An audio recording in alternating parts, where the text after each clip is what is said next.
Yes, And our ma'am. next presenter is Desirae. Great. So thank you for being here today. My name is Desirae Baker, and as Samantha said, I'm a Rising 3L at Wake Forest University School of Law. This summer, I had the wonderful opportunity of being a legal research fellow with the University of Maryland Eastern Shore. The central question behind my summer project was, are state laws actually helping vulnerable communities build ecological resilience?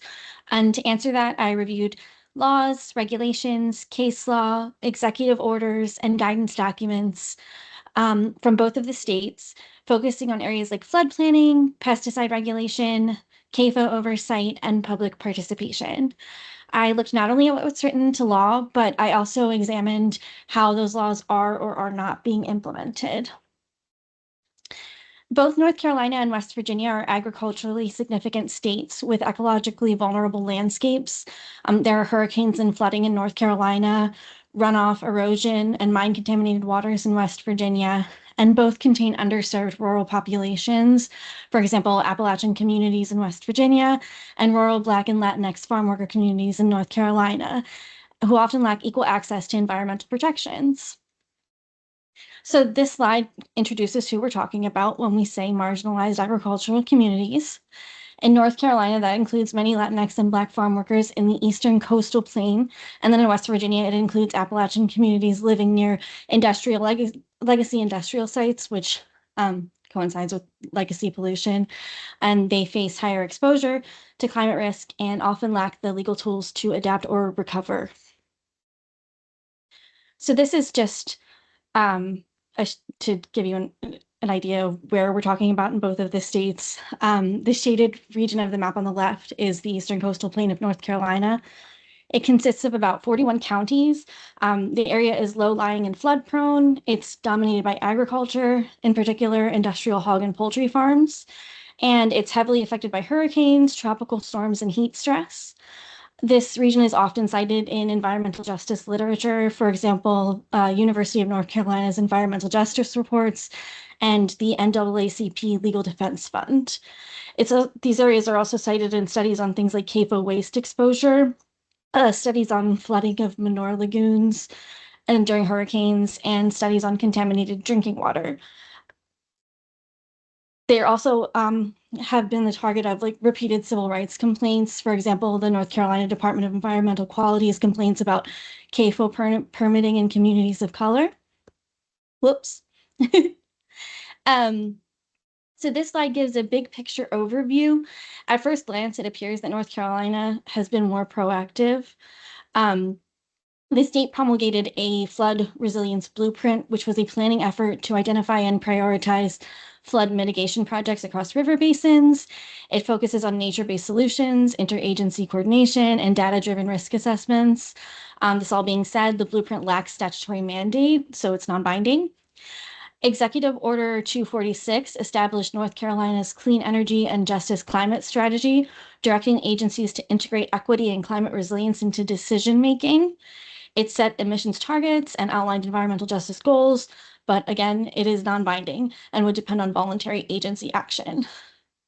House Bill 684 proposes an environmental justice advisory council to guide state decisions on climate and pollution impacts on marginalized communities. And while it reflects a growing legislative interest in equity, it remains pending and lacks enforcement mechanisms. North Carolina maintains an active regulatory framework for concentrated animal feeding operations, or CAFOs, through permitting, waste management rules, and state agency oversight. However, enforcement is politically constrained by state laws that shield existing CAFOs from lawsuits. For example, there were 2017 amendments to North Carolina's right to farm law that mandated stricter requirements for plaintiffs pursuing nuisance lawsuits and limited the damages that a plaintiff may recover. And there were also restrictions on North Carolina Department of Environmental Quality, or NCDEQ's, authority to deny permits based on cumulative environmental or equity impacts. And there's also political opposition to stricter regulations from powerful agricultural industry stakeholders. As a result of all of this, the regulation exists on paper, but practical enforcement and reform are limited by political and economic pressures. In 2023, North Carolina Governor Roy Cooper built on the first Executive Order 246 with Executive Order 222, which established the North Carolina Environmental Justice Cabinet and advanced environmental justice and equity priorities across state agencies. Some of the key provisions included establishing the Environmental Justice Cabinet, chaired by the Secretary of NCDEQ, requiring the creation of a public-facing environmental justice scorecard, and directing agencies to incorporate environmental justice considerations into things like planning, budgeting, and permitting. And here is just an illustrative mock-up. I thought the scorecard was a good idea. It promotes transparency as well as giving more people the ability to participate, like public participation. So this is not real because this is still in the works, but this is what it would look like. Currently, California is the only state that has something like this in effect, but there are several other states in addition to North Carolina that have this in the works, like New Jersey, Maryland, New York, Illinois, and Washington State. So I don't know, I thought that was interesting. West Virginia has issued symbolic gubernatorial proclamations like Declaration of Flood Awareness Week and encouraging resilience planning, but these efforts lack legal mandates. So there are also no enforceable policies or dedicated funding. West Virginia does not have any environmental justice law framework or proposal, and it has minimal statutory or regulatory oversight of CAFOs. There's no comprehensive permitting program, limited enforcement capacity. The existing rules lack transparency, cumulative impact review, and public participation. The state does require individual permits for most CAFOs, but it does not require assessment of community level or watershed level impacts from clusters of CAFOs. It doesn't require detailed nutrient management plans. There's no routine monitoring of groundwater contamination or airborne emissions of things like ammonia. Permitting and siting decisions are administrative. There is no robust public notice or hearing process. Enforcement is minimal and reactive. The West Virginia Department of Environmental Protection tends to respond to complaints rather than conducting like proactive inspections or taking proactive action. The state has also made no significant updates to public participation and permitting and planning processes. These permitting and planning processes remain largely bureaucratic and lack transparency. There is limited notice, public input opportunities, or community engagement. So I feel like that was all very critical. So let's move on to a positive looking area, which would be soil and water conservation in North Carolina. A Soil and Water Conservation District, or SWCD, is a local government entity that provides technical assistance, education, and cost-sharing support to help farmers and landowners conserve soil, prevent erosion, and manage water quality. In addition to funding these districts, the state offers cost-sharing programs.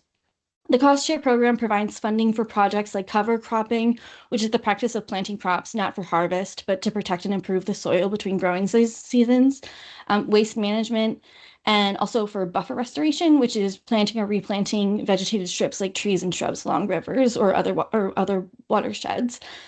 In North Carolina, outreach by the Soil and Water Conservation District is supposed to inform and assist farmers in accessing conservation programs.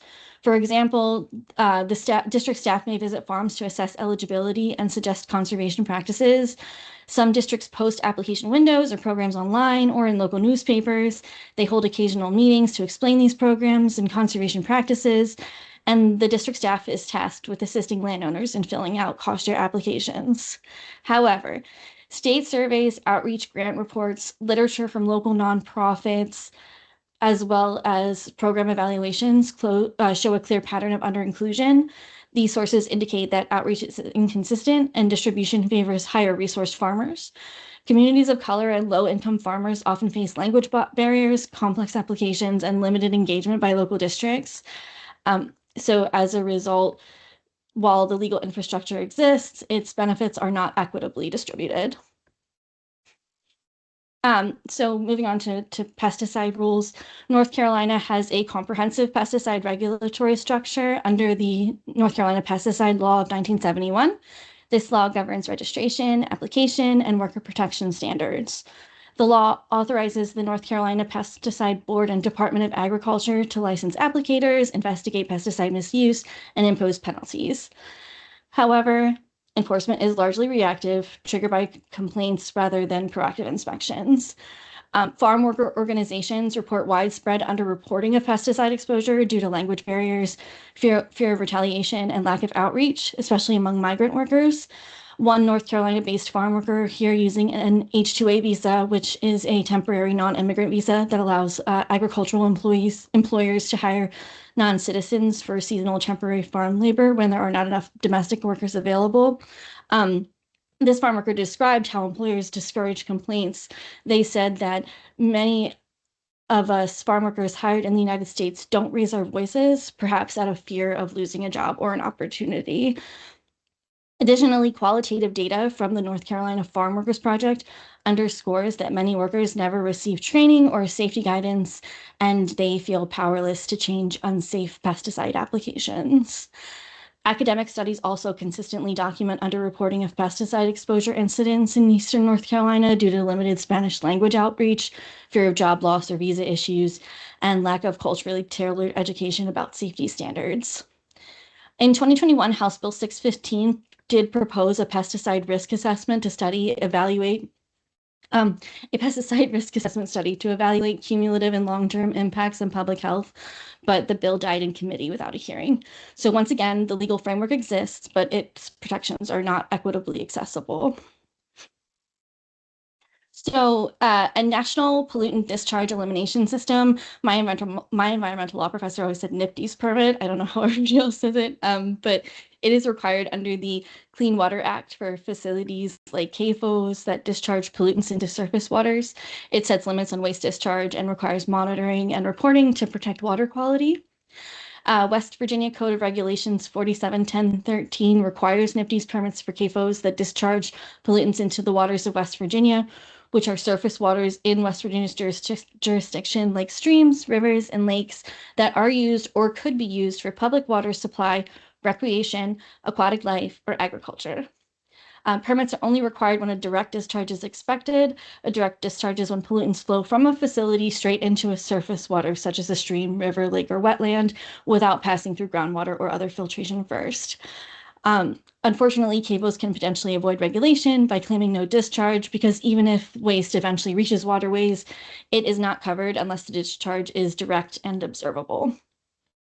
Inspections only occur once per 5-year permit cycle unless complaints are filed, and there have been no major updates to this rule since 2013. In a 2022 review, the EPA cited West Virginia's CAFO program for enforcement gaps that included few unannounced inspections, infrequent follow-ups on complaints, and minimal documentation of discharge events. The result of limited oversight is that it leaves underserved communities at continued risk of exposure. West Virginia has made some moves on recovery, but not as much on proactive planning. In 2017, West Virginia established the Resiliency Office, which is meant to coordinate flood recovery and mitigation efforts. It is also meant to serve as a central hub for interagency communication and support local governments in applying for federal and state disaster recovery funding. Additionally, it has been tasked with promulgating a state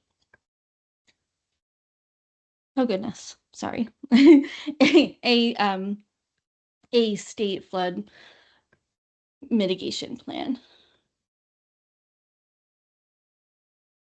Okay, so now Samantha called this a brief civics lesson, but executive orders are instructions from the governor to state agencies.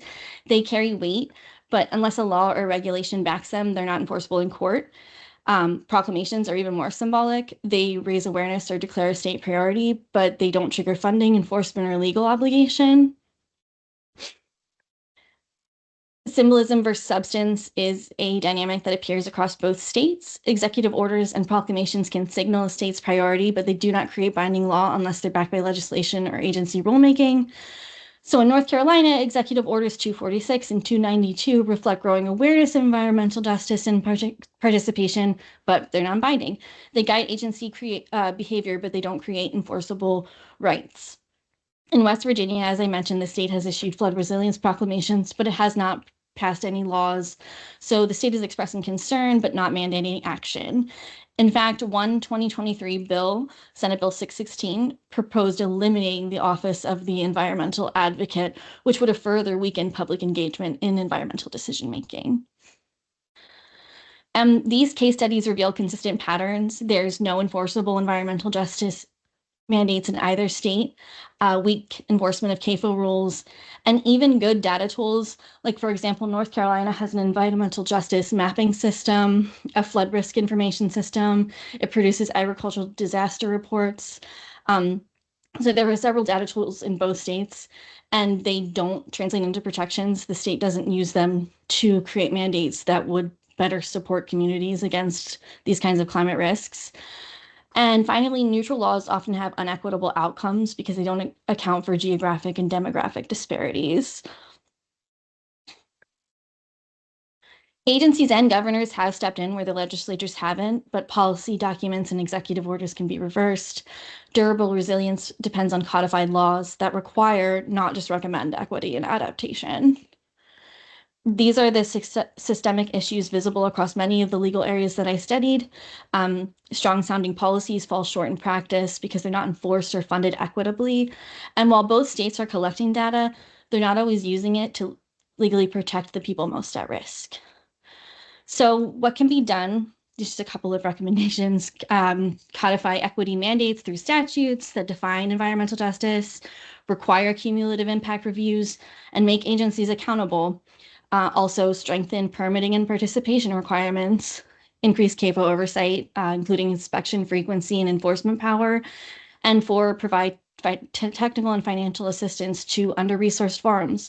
These aren't just legal improvements, they're steps toward more just ecological resilience. One of my biggest takeaways from this research is that resilience doesn't just happen because a law exists. Without implementation funding, community engagement, and enforceable mandates, even good laws can fail to reach the communities they're meant to protect. In other words, absent enforceable statutory or regulatory obligations, executive guidance and policy initiatives lack the force necessary to safeguard marginalized communities against environmental and climate-related harms. And that's it. Thank you for your time. Thank you so much, Desirae. That was great. So once again, we have a small group. I think for anyone who has a question for Desirae, you could probably just unmute yourself and ask your question, please. I have a quick question. So in the presentation, it seemed like, generally speaking, West Virginia had weaker environmental laws and regulations than North Carolina. In your research, was there something that surprised you where it was the inverse and West Virginia had something that was a little stronger than North Carolina? Or was it kind of across the board, West Virginia was a little bit weaker on most things? Something that surprised me was the environment. There were, I think, a more comprehensive list of certain regulations in West Virginia that North Carolina, where North Carolinas were more broad. And I talked to my brother because he went to West Virginia University, and he said that a lot of that has to do with the pollution from coal mining. But yeah, across the board, generally, North Carolina was a little stronger. Thanks for the question, Chad. Any other questions? I also have a question for Desirae. So I know when you were talking about what areas you kind of focused on, you talked about the lowland coastal areas on the East Coast. But I'm curious, in your research, did you find any thing recently, any community organizations, any kind of movement in the legislature talking about inland flooding, specifically like in the wake of Hurricane Helene in the western part of the state? Yes, there was actually both states. I guess there have been like flooding recently, a lot of flooding issues in both states. I'm drawing a blank on what in particular I read about North Carolina because the stuff from West Virginia comes to mind. But can I look it up and I'll email you? Yeah. Yeah, okay. No worries at all. And I think everybody here can also appreciate that there is a lot actually physically changing on the ground in all of the states that our fellows are studying. And so there has to be a point where we have to stop. No, we can't keep adding information, at least not you guys. That's probably for Sam and me to do later. But thank you so much. Any other questions for Desirae?